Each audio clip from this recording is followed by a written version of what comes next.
دفن کرنے کے بعد جب لوگ دفن کر کر کے اس کو آتے ہیں تو حدیث پاک کے اندر آتا ہے کہ آپ صلی اللہ علیہ وسلم نے ارشاد فرمایا کہ ابھی مردہ اپنے جانے والوں کی جوتوں کی اور چپل کی آواز کو سن رہا ہوتا ہے کہ اتنے میں فرشتے اس کے پاس 2 فرشتے جن کو منکر نکیر کہا جاتا ہے وہ اس کے پاس قبر میں آتے ہیں اور اس کو اٹھا کر کے بٹھاتے ہیں اور اس سے 3 سوال کرتے ہیں۔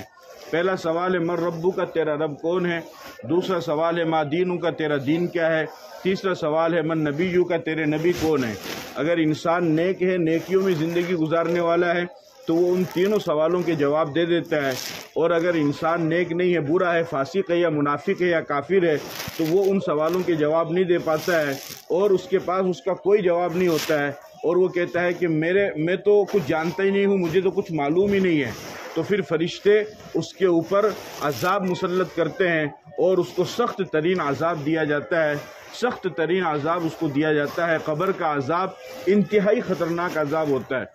حدیث پاک کے اندر آتا ہے، نبی پاک صلی اللہ علیہ وسلم نے ارشاد فرمایا کہ قبر میں اتنا خطرناک عذاب مردے کو دیا جاتا ہے کہ اگر وہ مشرق میں چیخ رہا ہو تو اس کی آواز مغرب میں سنائی دیتی ہے، اور آپ علیہ الصلوۃ نے ارشاد فرمایا کہ میں اور انسان اور جنات کے علاوہ ہر مخلوق اس کی چیخ کو سنتی ہے، اس کی پکار کو سنتی ہے۔ انسان اور جنات کو اس وجہ سے نہیں سنایا جاتا ہے کہ انسان اور جنات اگر اس کی چیخ و پکار کو سن لیں گے تو پھر اس صورت میں وہ اپنے مردوں کو ڈر کی وجہ سے دفنانا ہی چھوڑ دیں گے، اس لیے ان کو نہیں سنایا جاتا ہے۔ اگر وہ صحیح جواب دیتا ہے تو فرشتے کو حکم ہوتا ہے کہ اس کے لیے کھڑکی کھولی جائے، چنانچہ جنت کی کھڑکی کھولی جاتی ہے اور جنت کی خوشبودار میٹھی ہوا اس کے لیے آتی رہتی ہے، اور اللہ کی طرف سے حکم ہوتا ہے کہ تو نے اپنی زندگی میں نیک اعمال کیے، اچھے اعمال کیے اور اچھی اور نیک زندگی گزار کر کے تو آیا ہے، لہٰذا اب تو آرام کر لے، تجھے کوئی جگانے والا نہیں ہے، اب قیامت کے دن خدا ہی تیرے کو جگائے گا،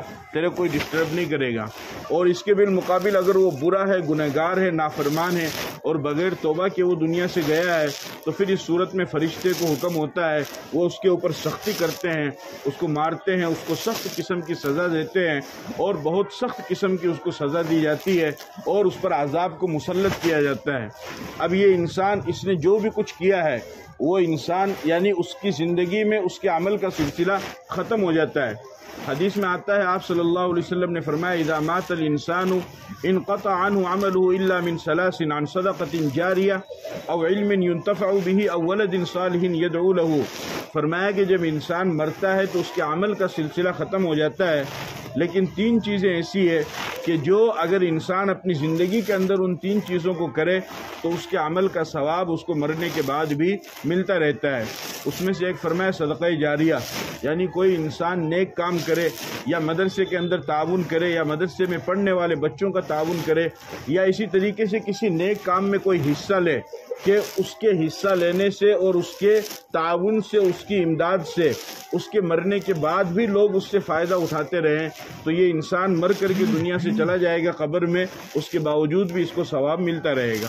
اور دوسرا آپ نے فرمایا او علم ينتفع به، یا انسان ایسا علم چھوڑ کر کے جائے کہ جس سے لوگوں کو فائدہ ہو، یعنی اس نے اپنی زندگی میں کتابیں لکھی، دینی کتابیں لکھی، نماز کی کتابیں لکھی،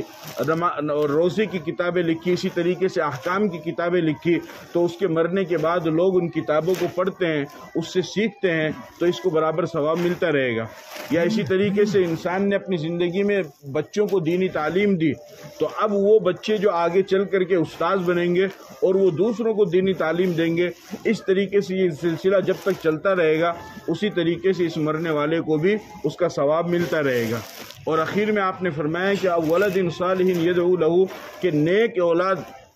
انسان چھوڑ کر کے جائے کہ جو نیک اولاد اس کے لیے دعائے مغفرت کرے تو اللہ تعالیٰ اس نیک اولاد کی برکت سے بھی اس کو برابر ثواب عطا فرماتے رہتے ہیں، اس لیے کہ نیک اولاد ہمیشہ اپنے ماں باپ کے لیے دعا کرتی ہے، چاہے وہ زندہ ہو چاہے وہ دنیا سے چلے گئے ہوں، دونوں حال میں اللہ تعالیٰ اس کو ثواب عطا فرماتے ہیں۔ تو بہرحال یہ اگر نیکی میں زندگی گزاری ہے تو اس کا اچھا معاملہ ہوگا، اور اگر برائی میں زندگی گزاری ہے تو اس کے ساتھ ویسا ہی معاملہ کیا جائے گا۔ پھر جب قیامت کا دن ہوگا تو قیامت کے دن اللہ پاک نے جو نظام بنایا ہے اس نظام کو اللہ تعالیٰ دوبارہ ختم فرمائیں گے. یہ زمین بھی تبدیل ہوگی، یہ آسمان بھی تبدیل ہوگا. یوم تبدل الارض غیر الارض والسماوات وبرزوا للہ الواحد القہار. تمام چیزوں میں تبدیلی ہو جائے گی اور اللہ پاک اپنی جباریت اور قہاریت کے ساتھ میں موجود ہوں گے اور کوئی جواب دینے والا نہیں ہوگا. پھر جب سور پھونکا جائے گا تو اس سور جب پھونکا جائے گا تو دوبارہ لوگوں کو کھڑا کیا جائے گا